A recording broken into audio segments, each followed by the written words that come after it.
Sa mas pinabilis na pagresponde ng mga kapulisan, isang tawag lang sa 911 napigilan ng isang trahedya na nagresulta sa pagkakaresto ng isang suspect sa Naga City. Ang buong detalye ng balita mula kay Police Corporal Charis Casasos.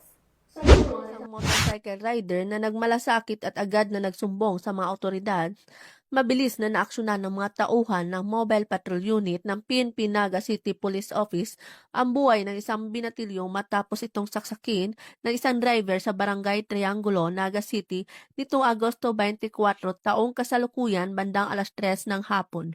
Nangyari ang insidente sa tapat ng isang kainan sa Diversion Road kung saan tinamaan sa dibdib ang biktima na si Mark, 27 anyos at residente ng Barangay Tabuco, Naga City. Hindi nag-atubili ang mga pulis na agad isugod ang biktima sa Bicol Medical Center gamit ang sasakyan ng Central Headquarters ng Naga City Police Office habang hinihintay pa ang ambulansya. Ayon sa mga rumispondeng pulis, malubha ang tinamong sugat ng biktima na posibleng ikinasawi nito kung hindi ito agad naagapan. Samantala, naaresto sa mismong pinangyarihan ng krimen ang suspect sa kasalukuyang nasa kustodiya ng Police Station 5. Batay sa investigasyon, ang motibo ng pananaksak ay paghiganti matapos saktan ng biktima ang kapatid ng suspect isang araw bago ang insidente.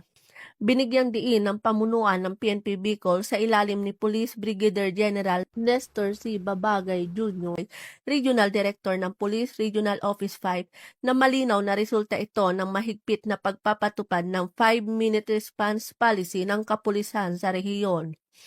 Nagpapasalamat ang PNP Naga City Police Office sa pamumuno ni Police Colonel Gilbert P. Fariña, City Director, ang komunidad sa kanilang maagap na pagsumbong na nagbigay daan sa mabilis na pagkakaresolba ng insidente. Pinagtibay naman ng Naga City Police Office na ang maagap na aksyon ay hindi lamang nagbunga ng mabilis na pag-aresto kundi nakapagligtas din ng buhay.